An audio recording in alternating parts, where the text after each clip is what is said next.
¿Qué tal? Bienvenidas y bienvenidos una vez más al Desfiladero, este espacio donde conversamos de un montón de cosas y hoy no nos pudimos resistir y volvimos un tanto a los temas electorales, pero no específicamente a la discusión que hay entre un candidato u otro en específico por un puesto, sino vamos a hablar con representantes de las tres fuerzas políticas en la ciudad para hablar de si la Ciudad de México, esa ciudad que habitamos, es en realidad una ciudad progresista, una ciudad de derechos.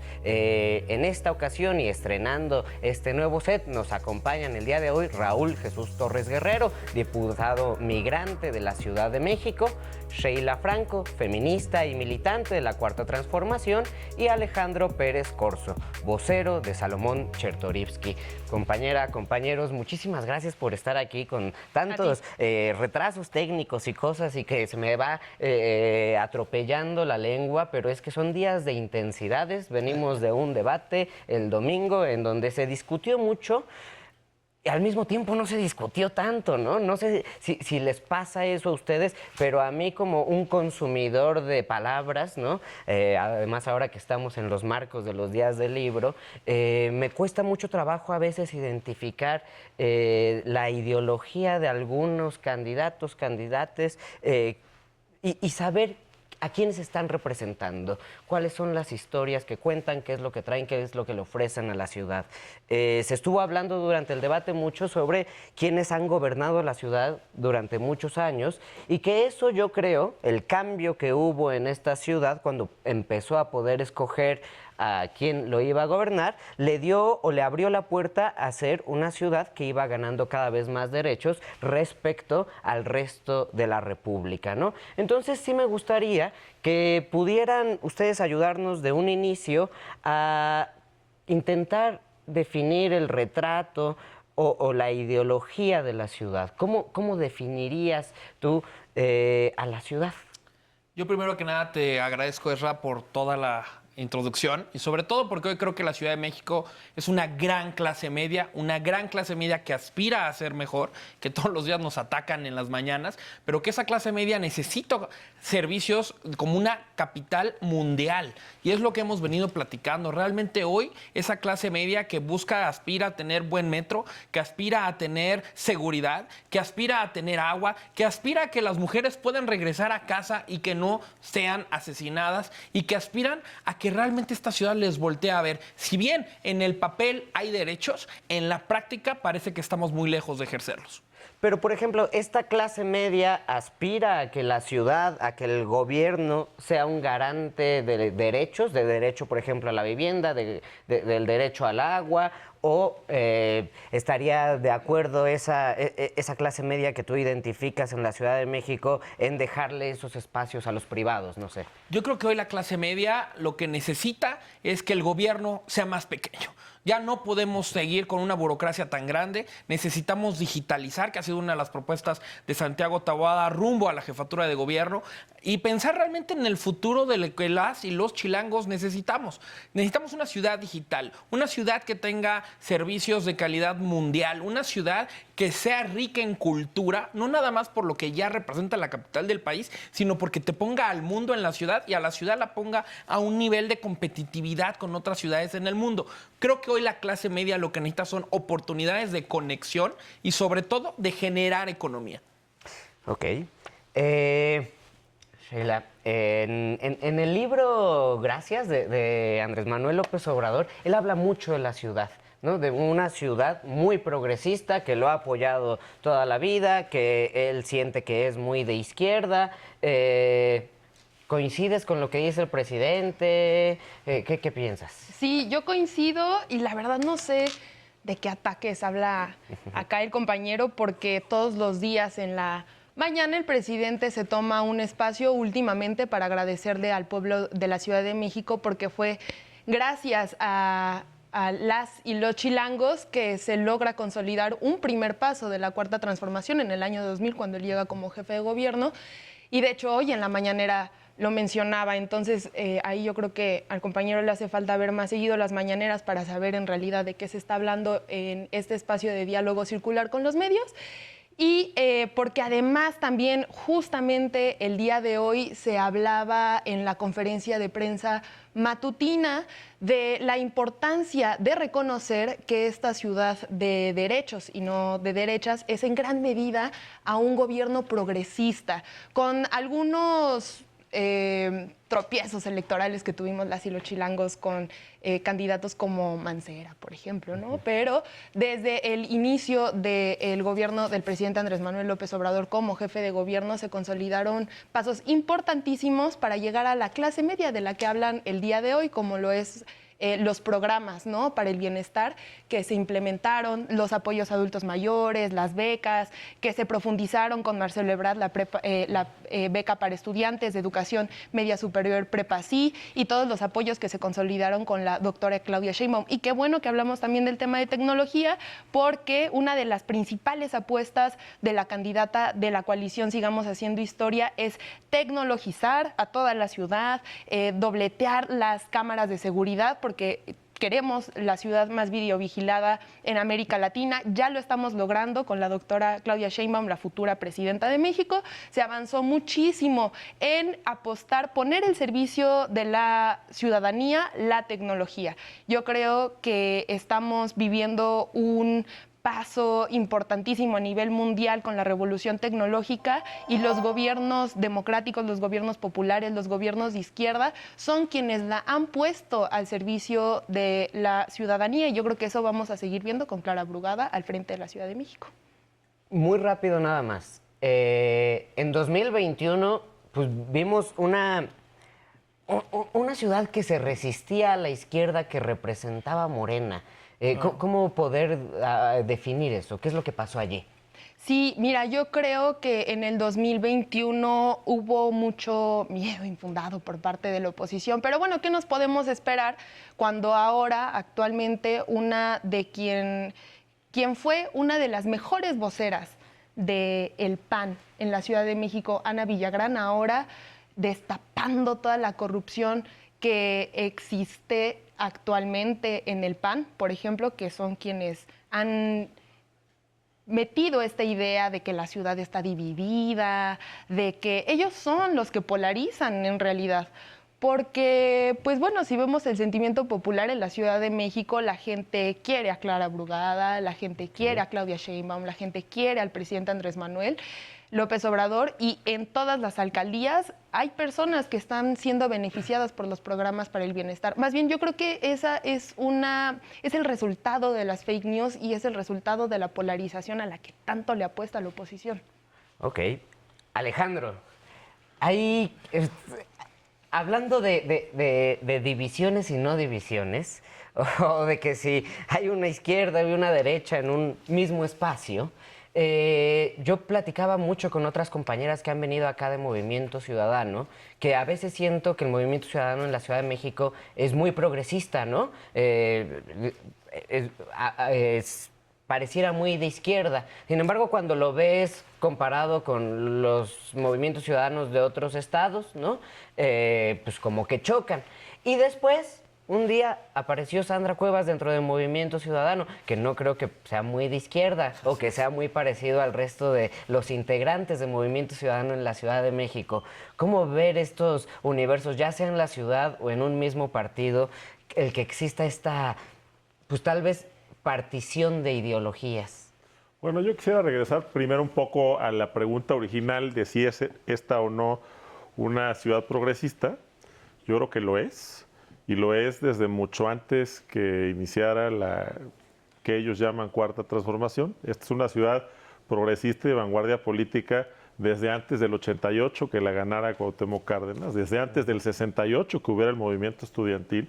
Por supuesto que todos los movimientos políticos liberadores de esta patria han tenido en la Ciudad de México un epicentro fundamental. Y yo sí creo que Movimiento Ciudadano, como tú bien señalas, es el único partido 100% progresista, no en la Ciudad de México, en el país, que cree que todos los derechos son para todas las personas y que no ha caído en esta contradicción en la que sí ha caído Morena y sus aliados, en discursivamente pronunciar derechos que en los hechos ellos mismos contradicen. Recientemente hubo una situación bastante compleja en el Congreso de la Unión, donde una de sus diputadas, una mujer trans que es diputada federal, estuvo exhibiendo el doble discurso en relación a los derechos sexuales de las mujeres trans y de las personas serodiscordantes, ¿no?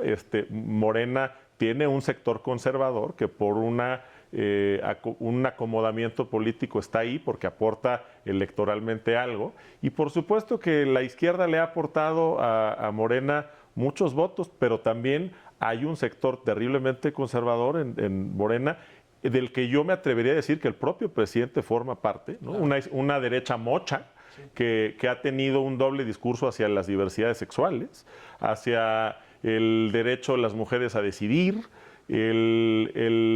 la adopción homoparental, ¿no?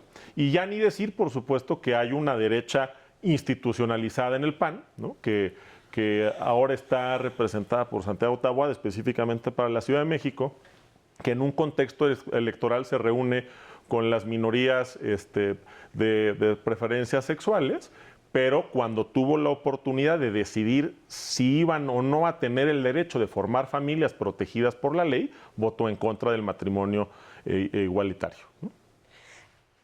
Fíjense que hay varios conceptos que están como aventados por allí. Me gustaría que nos pudieras decir cómo definirían el Movimiento Ciudadano, que es 100% progresista, el ser progresista. Todos los derechos para todas las personas y que el Estado trabaje en todos sus elementos, incluido el presupuestal, para materializar todos esos derechos para todas las personas. Te pongo un ejemplo, el derecho a la salud. No basta declararlo, ¿no? Si uno desaparece ciertos sistemas de salud por una narrativa política, no estás garantizando el derecho a la salud, lo estás enunciando. Es llevar los derechos, de todos los derechos a todas las personas, no solo al discurso, sino también al presupuesto y a las políticas públicas. Prioridad que no esté del presupuesto es demagogia, y hemos visto en esta administración mucha demagogia. Totalmente. ¿Están de acuerdo en el PAN en que los derechos tienen que ser para todas las personas? Por supuesto que los derechos que ya están en la Constitución así deben de mantenerse. No estamos hablando de ir en un tema de retroceso, pero sí tenemos que hablar de las realidades que está sufriendo en la ciudad. Hoy estábamos hablando, hace unos instantes, de los temas de educación y de ciencia. Bueno, pues este gobierno le quitó todo lo que son las becas para el CONACYT y redujo al cero los fideicomisos. ¿Cómo puedes decir prácticamente que apoyas a la ciencia cuando le quitas el dinero al CONACYT? ¿Cómo puedes decir que impulsas las escuelas cuando las escuelas no tienen, ni siquiera hablas del internet, no tienen ni computadoras? ¿Y qué pasa cuando cierran las escuelas? Porque también las escuelas eran de tiempo completo, ayudaban a las mamás a dejar allá a los niños mientras en los que se iban a trabajar. Morena las cerró en la Ciudad de México, mientras en Benito Juárez se abrieron. O sea, nosotros con Benito Juárez hemos hecho un modelo en el que tú puedes hoy simplemente comparar cómo es Iztapalapa durante el gobierno de Clara Brugada, que ya lleva 9 años, y perdón por la expresión, pero Iztapalapa sigue igual de fregado, y Benito Juárez, cómo se ha podido trabajar en espacios públicos, en empoderamiento de la mujer. Somos la única alcaldía que tiene una sede, una universidad para la mujer, donde se le ayuda al empoderamiento, no nada más en el discurso, sino hay un acompañamiento psicológico, económico, social para la mujer en Benito Juárez, que es el famoso CASE. Tenemos también temas del emprendimiento, mientras en la ciudad se eliminaron todos los apoyos a emprendedores, a estos jóvenes que están buscando salir adelante, crear una empresa para que el día de mañana se puedan mantener y no vivan todo el tiempo de la ayuda del gobierno. Pues Morena lo quitó, y entonces nosotros lo que buscamos es que regresen los jóvenes a emprender, que estas famosas mal llamadas nenis no sean mal vistas, al contrario, que puedan emprender, que puedan echar adelante un negocio que se pueda convertir en un sueño y sacar a sus familias adelante, y sobre todo, si se tienen que mover en el metro, que no se les caiga y que no se estén arriesgando todos los días a ver si pueden volver a casa. Me voy a saltar la pregunta, llego por alusiones y ahorita voy contigo, Alejandro, ¿te parece? Sí, bueno, de entrada, yo no sé de qué progresismo presume Movimiento Ciudadano cuando sus congresos locales no han despenalizado el aborto, por ejemplo, el derecho a decidir. Ni el PAN, mucho menos. Si MC, que se presume lo nuevo, no lo hace y propone como candidato presidencial a un hombre, pues menos el PAN, que abiertamente son de derecha.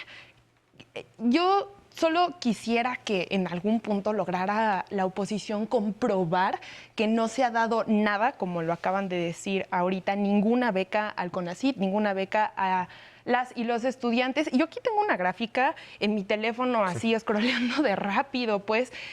Durante 30 años los neoliberales solo le inyectaron al presupuesto de jóvenes 7,000 millones de pesos, tan solo en 30 años de gobierno, a diferencia de en la Cuarta Transformación, que van más de 111,000 millones de pesos para jóvenes. Entonces, bueno, yo ahí les dejo, como les enseño la pequeña gráfica para que puedan ver con sus ojos la diferencia, para que no les digan que no se ha apoyado a las juventudes durante el gobierno de la Cuarta Transformación. Y yo vivo en Iztapalapa y la verdad ha sido una maravilla, porque jamás me había sentido tan tranquila caminando del metro a mi casa como actualmente lo hago caminando del Metro Constitución a su casa, ahí en la colonia Albarrada, a diferencia de cuando vivía en la Portales Sur, que caminaba del metro de la línea 12 de Eje Central hacia pues las colonias que ya están como más adentro,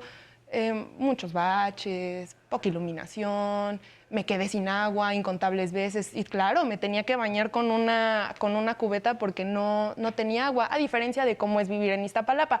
Pero bueno, ¿qué nos van a venir a decir las personas que no conocen la ciudad en realidad? Alejandro. Bueno, yo tengo 45 años viviendo en esta ciudad, salvo algunas breves pausas. Quisiera retomar un segundo lo que dijo nuestro querido diputado en relación a esto de las llamadas nenis y que las ayudan a emprender. Yo creo que eso habla mucho de la visión que tiene el PAN de la mujer. Precarizar el trabajo remunerado de manera informal en lugar de buscar mecanismos donde las mujeres tengan un sistema público de cuidados, ¿no? Que puedan tener derecho al tiempo libre, a una vida libre de violencia, pero también a tener trabajos remunerados y con seguridad social. Eso en relación a lo que comentaba el diputado. Y en relación al tema de la plática de hoy, que es una ciudad de derechos, yo me quiero referir a unos fundamentales, que son el derecho al medio ambiente sano y el derecho al agua, ¿no? Claudia Sheinbaum, además de haber sido jefa de gobierno los últimos 6 años, fue secretaria del medio ambiente de esta ciudad.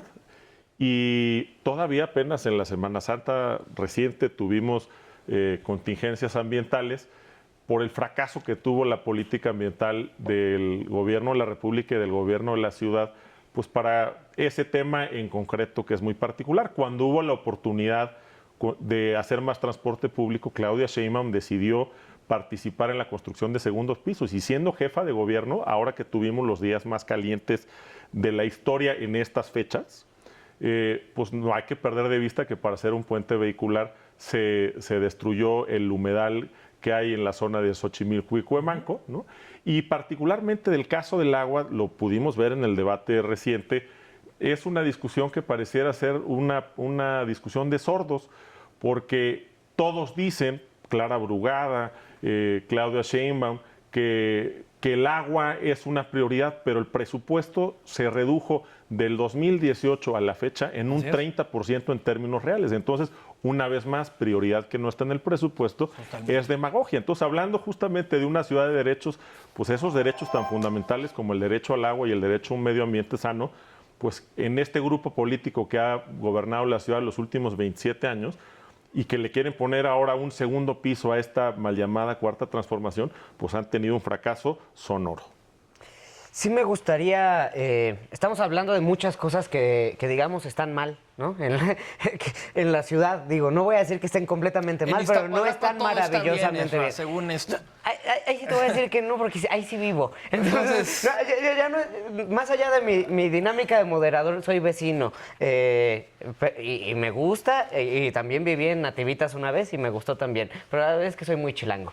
Lo que sí me gustaría saber es ¿cuál es la agenda pendiente, no? ¿Qué es lo que van a proponer? Porque creo que sabemos, sí, que tiene que haber educación, se ha trabajado en el tema de la educación, yo creo que es algo que debería de crecer, pero bueno, así hay muchas cosas, ¿no? ¿Cuáles son sus propuestas? ¿Qué es lo que viene? ¿Qué traen sus partidos? ¿Qué traen sus candidatos? Empezamos por acá y Le seguimos. Principalmente nosotros vamos por recuperar la tranquilidad de las y los chilangos con seguridad.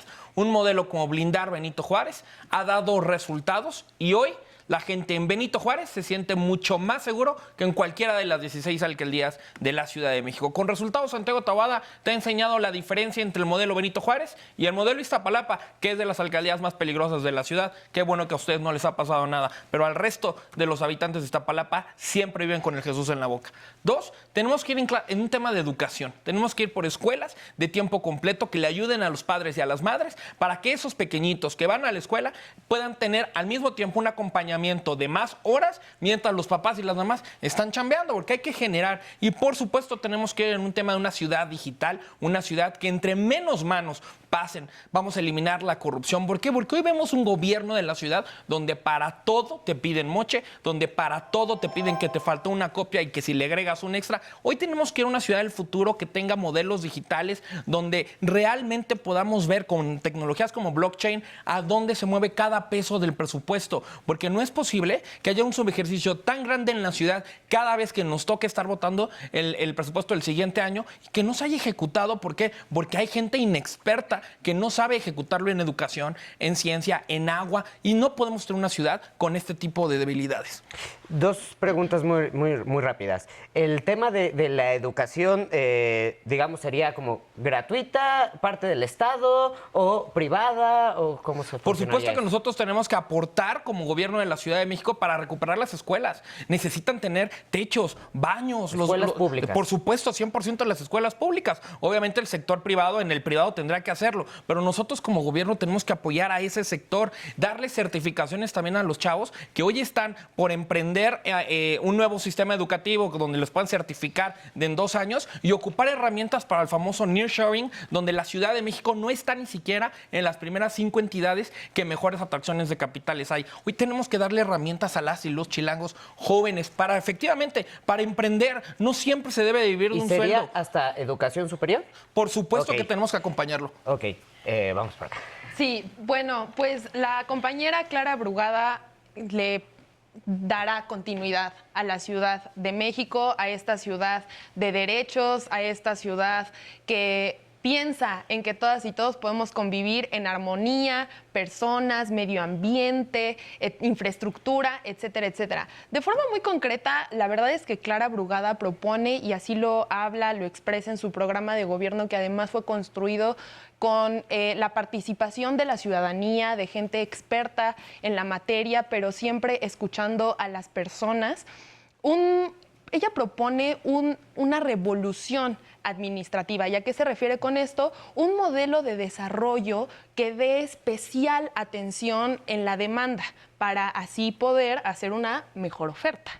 Y en ese sentido, lo que ella propone es mejorar la oferta de los servicios y de la producción económica en la Ciudad de México.